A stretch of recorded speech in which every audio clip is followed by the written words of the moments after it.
Hello, welcome. John Whatley, Stein Whatley Astorino, and I've got my partner, Rob Astorino, with me. We are Louisville's car accident law firm, and today we're going to discuss what insurance companies don't want you to know at trial. So this is a peek behind the curtain today. Yeah, the biggest thing right off the bat is that there is a rule in the actual evidence procedure that says you cannot bring up the fact that a company has insurance to show that they're liable. And so what that means is that very rarely does the fact that a defendant, whether they have insurance or not, even get mentioned at trial, even though it's one of the most common questions that we hear from jurors. Yeah, and this is something that insurance companies had fought tooth and nail for years ago, and it's such a it's such a big deal in their sense that even when you've got a trial deposition and a witness even casually mentions insurance, they redact that from the video that would be shown. Yeah, even if it's not even relevant to the case, like if it's just some offhanded comment that like insurance generally exists, they try to take it out of the video. It's almost comical at some point, but, right? That's probably the number one thing is we often when we go to trial, we'll hear jurors talking after the trial result, or they'll ask us questions after the trial is over. They're allowed to approach us at that point. Or even sometimes while they're deliberating, they will send questions to the judge that then the judge and the attorneys determine what we can answer back to them in a controlled way. And always, like every single case involving car wreck, truck wreck, anything like that, number one in question is, were they insured? How much insurance did they have? And the judge in every case says, we're not allowed to discuss that. We can't take that into consideration. And you just have to make your decision based on the information that you learned during the trial. If it's during the deliberation before the jury, gives the result of the case, the answer is always going to be, we can't tell you. Yeah. That's that procedural rule is called the insurance rule that most lawyers know about, but the average person has no idea about what that is, and it's like you said, it's somewhat comical and sometimes sad because I feel like I've had cases that went the other way because they weren't sure if there was they felt sorry for the defendant but thought like the defendant was wrong, and the juries are oftentimes conflicted about that. There's a lot of times the juries may feel like the defendant has done something wrong or they have injured somebody, but they don't want the defendant to personally suffer, a large monetary amount. And especially if it wasn't intentional. Clearly it was an accident and they've created damage to this plaintiff, but they just feel like, I don't know, I can ruin this guy's life, take us home, or that's what they're worried about. And sure, yeah, and that's in the back of a lot of jurors' minds. It's understandable. So the first thing I just like to tell everybody is if you're ever on a jury and someone's being defended by an attorney, 999 times out of 1,000, that attorney is going to be paid for by an insurance company or by a large corporation. Yeah. I've been doing this 20 years, and I've never, either in a case that I've tried or that I've watched, or as far as I'm aware in our whole office, that any of our attorneys have tried, where a defendant came out and paid for their attorney out of pocket. Because the reality is, if a person that hits you or strikes you or causes some sort of injury to you in an automobile, if they don't have insurance, they don't have the money to pay for insurance, they certainly don't have the money to pay for an attorney. Because it's a very expensive process to bring a case to trial, even on the defense side. Oh, yeah. You're talking tens of thousands of dollars. And uninsured people generally don't have the ability to do that. So all the ones that come through my case, my personal experience, I'm sure there's one out there, somebody that's done it, but my personal experience, you can speak for yourself, that every case that was uninsured in our situations, we ended up getting like a default judgment. So it never got to trial where there was somebody defending it. Yeah, I've never had that happen. If there's an attorney on the other side, there's insurance involved. Right. You can take that to the bank. I will put that. I will risk my house mortgage on that and bet it. I would do that. Absolutely. We're cutting that out. Well, okay. Yeah, we can edit that out. The other thing that I think is something I've heard jurors talk about that wondered, and because generally if you're sitting on a jury, no one else is sitting watching this particular trial happen over the 3 or 4 days that you might be following this trial. But there's always like 2 people sitting in the back, and they may be working and they're following the trial and typing on a computer. And I've heard jurors like, why are these people in the back? I'll tell you why those people are in the back. One is it's either the UIM attorney who is just hiding out back there and monitoring the situation, or 2, it's the adjuster, the insurance company adjuster that's following their paid defense counsel and making sure they're doing their job. But they're quietly sitting in the back. No one mentions them. It's like they're not even there. And so I'm sure jurors are on, what's going on here? Yeah, the more layers of insurance there are in large injury cases and cases involving large companies, the more random people will be sitting watching your trial. And like John said, those are insurance companies, either attorneys or employees, who are sitting there seeing what happens and deciding whether they have to step in and shut the trial down by offering a large settlement to get the case done if it starts going badly for them. Right, yeah. Right. So they're literally watching the trial as it happens to make sure they're not taking too many lumps. There's some legal cases which make the news. I have to tell you, a 3-day car wreck trial involving people who are not famous is not one of those cases. Yeah. It is not going to make the news. Anyone who is watching that case is involved in it in some way. And the most, maybe other than like judicial summer clerks from like law schools and stuff who just want to watch a trial because they find it interesting, the most likely candidate is going to be someone involved with having to pay if they lose.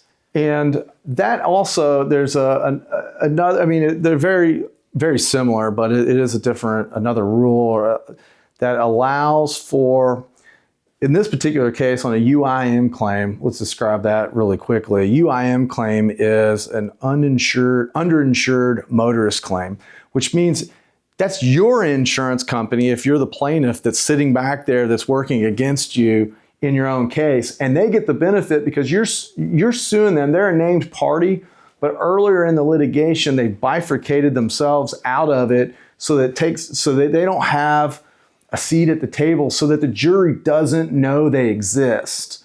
The benefit to the insurance company is that the jury doesn't get to know that they exist. However, the downfall is that they're basically riding on the backs of the other insurance company, the at-fault driver's insurance company, and what they're doing.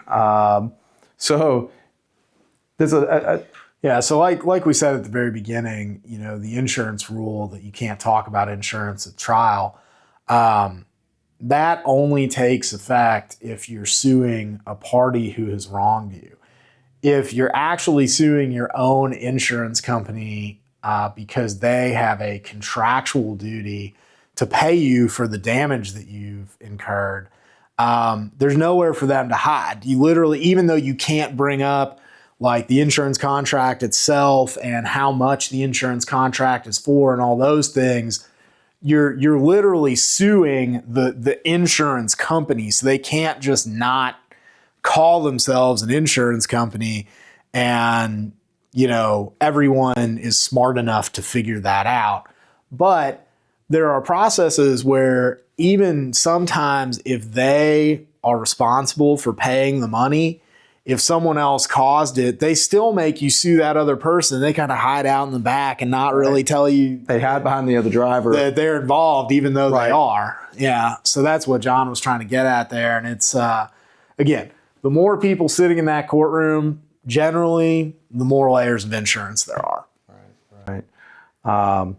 So, yeah, just to recap, if you're a juror and you got a car wreck case or some sort of injury case, and defendant, whether it's a business or individual, has counsel, you can pretty much take it to the bank that they have insurance, and there not only is insurance going to be covering the judgment in this particular case, they're paying for the defense counsel. So oftentimes that particular person doesn't have anything out of pocket, the defendant. Yeah, the insurance company, in addition to actually paying for what happened, they have what's called a duty to defend. And what that means is they have a duty to hire a competent lawyer if you get sued. If you're covered by an insurance policy and you get sued, we get calls for that all the time. People who have been in car wrecks and they're like, I caused the car wreck. Can I hire you guys? Well, no, you can't. We don't do that kind of work. But all you have to do is reach out to your insurance company and they'll take care of all that for you. They'll hire you a lawyer. They'll take care of adjusting the claim. They'll pay for it. So, if you're at fault in a car wreck, just call your insurance company. They'll handle all this for you. It's important that, people who pay for insurance get the benefit, of that protection. But I think the, biggest thing that insurance companies don't want you to know, the single biggest thing is that the laws that they lobby for and pay massive amounts of money to politicians to get passed do not actually benefit you or keep your rates down at all. No. And in the business, that's called tort reform. And it's been going on in a lot of places since the 1980s. Insurance companies try to pass laws limiting your rights to recover. If you're badly hurt, they may cap the amount of damages that you can recover, which, as we all know, prices are skyrocketing these days. You want to know it's not skyrocketing? The maximum amount of money that you can recover if you're hurt, even though all of the things that are associated with that are going to cost more these days. Right. And that's because in a lot of states, and in some cases federally, there are laws that insurance companies have, essentially paid politicians to pass on their behalf that limit your right to recover. And those laws do not keep insurance rates down. The only thing that they do is keep insurance profits high and allow large companies and pay their CEO bonuses, large insurance defendants to injure people without providing full value for the damage that they've caused. Right. I think we even discussed at lunch today about Florida is kicking around the idea of changing a law that's been termed, was it free kill law or something like that? Yeah. Essentially put caps on certain situations for wrongful death cases. And they sold it to the public, however long ago this was, 10, 20, 15 years ago, when the tort reform went through, that this was going to save money and premiums for Floridians. And it absolutely is not. In Kentucky, we're lucky that, these companies don't have the same influence they have somewhere else. Generally, in Kentucky, if you can prove your claim, you can recover the full value.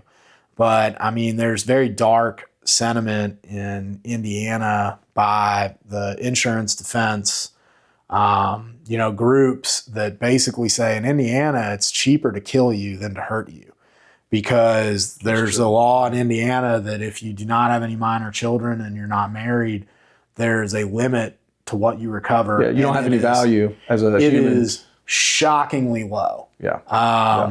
Just people often say it's hard to put a price tag on life, but Indiana's done it and it's not very much. So that's not really something that we can affect. Obviously, John and I don't have the power to go get politicians, change those things, but maybe some of you do, maybe some of you have connections, and it's not something you think about a lot of times until it's too late. Yeah, and it should really, a couple things. One, it's always sold that it's going to be a benefit and savings to the consumer, which it never is. Yeah, to the average person. And the other insult is that they don't trust jurors and the jury system. Right. They're essentially saying that, jurors can be fooled into giving these improperly large awards. I've never seen a jury, award money to someone that they didn't deserve or that wasn't justice for what they've been through at the hands of somebody else. Juries in this part of the country are pretty conservative. They're generally pretty smart. I think juries usually get it right. And it is. It's insulting to know that you can sit there and you can decide that a case is, someone is justified in recovering a large amount of money against somebody who's wronged them. And then after you leave, which you'll never know about, the judge has to say, yeah, we're going to have to slash most of that money away because the insurance companies were able to get a law passed that they don't have to pay for it. Right. So with all that being said, these are, like John said, this is a look behind the curtain. These are the things they don't want you to know. And that last one is not really a legal thing, but it definitely is something they don't want you to know. And it's just another tactic that they use. Yeah, it's just something that we wanted to share with you and, let you have that information. Hopefully it'll help you navigate your daily life a little bit, That's all I can say. Well, if you have any questions, check out our website, steinwhatley.com. That's STEINWHATLEY.com. If you have any particular topics or questions that you'd like to see us review that's topical to Kentucky or Indiana or personal injury in general, be sure to put it in the comments below or send us an email. We're happy to review those. And if we can make a future episode on that, we'll be happy to do that. Stein Whatley Astorino, Serious Attorneys, Serious Results.